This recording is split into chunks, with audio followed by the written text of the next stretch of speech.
Welcome to LC Screen Talk. My name is Larry, and this is my review of Breakthrough.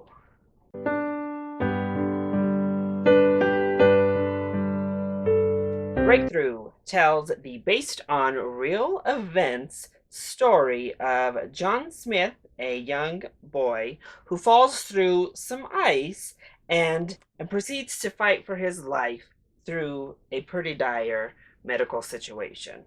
And more so, it tells the story of his mother and father, as well as the rest of his town, and how they band together as a community to support and help John make it through a difficult situation. Now, we're going to be upfront here. I'm not really a religious person at all, and a lot of these religious films just don't do it for me. However, this is based on a real event, and the trailers seemed a little bit more competent when it came to filmmaking in comparison to a lot of the religious offerings we receive into theaters. And overall, I think it was a fine film. Certainly not great, but definitely far from the worst I've seen. So let's go ahead and talk about the positives first.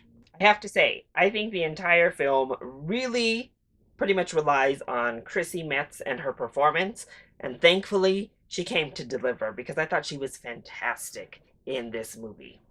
When you see the real life picture of Joyce Smith, she doesn't look like that great of casting. She's much younger.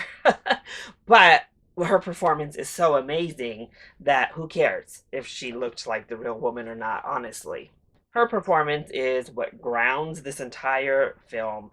She is a good crier. I'm sure those of you who watch This Is Us already knew that, but I don't watch that series.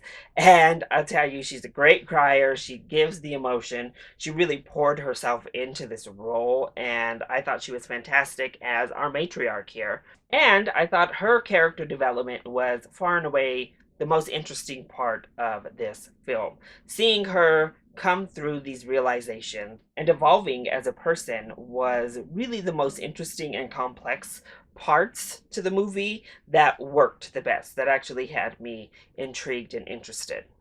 I also really enjoy what the film has to say about community and coming together. And really, even when you take out like the religious factor, it really shows how important having that community is and what a community can do when they band together and support each other. And that's always a positive message. And of course, the end message of being about love and the strength of love. And that's also a beautiful, wonderful message to send. There are also some fun moments between like the new school church versus the old school style of church and adapting that I hope rings true with others, both young and old, as you move forward and try to find common place and common ground between the generations, even amongst your own church.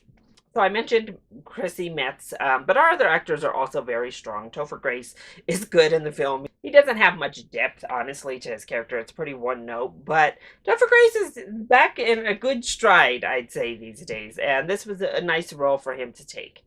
But Josh Lucas, who plays the father, I also thought was pretty fantastic in this movie. So strong performances, for the most part, really help to give it a grounded feel. I also did appreciate some visual flair. In particular, there's a moment at the end where we get kind of a metaphorical, more fantastical element to the film that I thought was really well done. Not executed perfectly. There was a hiccup that distracted me and took me out of it just a bit near the end of the sequence from a technical aspect. But I enjoyed that we went there. And overall, I thought the metaphor worked and was coherent with the story. So what doesn't work so well when it comes to Breakthrough?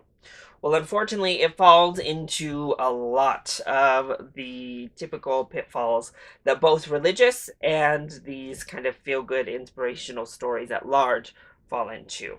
From last second miracles to big grand gestures, everything felt very feel-good cliche. And this film, I thought, unfortunately, went a little bit too literal with God's hand instead of a more internal inspiration, to the point where physical things were happening. to give cues or to give direction. God was like quite literally physically interfering into things and giving very clear, in your face type of movements and messages. Whereas I think it's a little bit more effective when that is not so forcefully seen. And at large, like most religious films, certainly, and most feel good films, these inspirational movies, this was very heavy handed. Actually, this was a little bit more religiously heavy handed than I had anticipated heading in. The trailers, I think, definitely make it known this is a religious film, it's a very Christian film.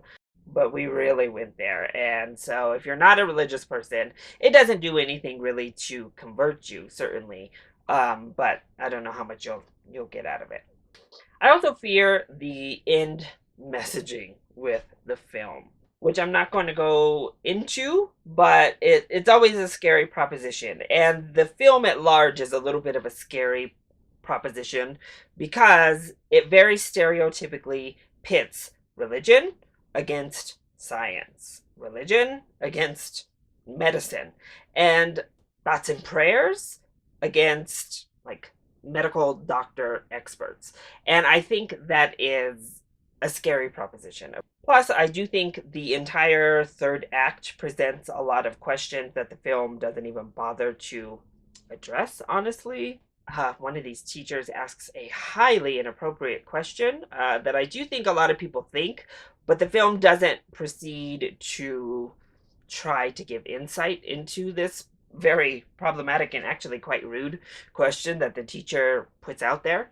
But then we get just little bits of like aftermath, like the psychological stresses you go through. But then again, it just kind of leaves that up in the air and moves on. Which is kind of a problem with religious films at large, I would say, is that they present these things, but then kind of just brush it away with God or Jesus instead of delving deeper or giving more depth to the situation, in which you can still incorporate God and Jesus into that depth. However, most religious films just would rather not. Unfortunately, I don't know that they know how to get deeper and stay coherent within their story. Also, I'm gonna say I found it to be quite slow. We stay stagnant for a very long time, which to an extent is to be expected. We're dealing with a kid in a coma who is in a coma for the vast majority of this film. But it really dragged. It really dragged for me, where we're kind of just same old, going through the motions for quite some time. So overall, I think this is a pretty clear-cut recommendation. If you are a Christian, I think you're actually going to really enjoy this film. It is well made enough. There are a couple technical problems. It does have a made-for-TV kind of atmosphere to it. But it's well made enough, it's well executed for what it's aiming to do enough that if you are a Christian and you're part of this target audience, I think you're going to enjoy the film quite a bit. And I would say give it a full price ticket. There's plenty to love in there for you.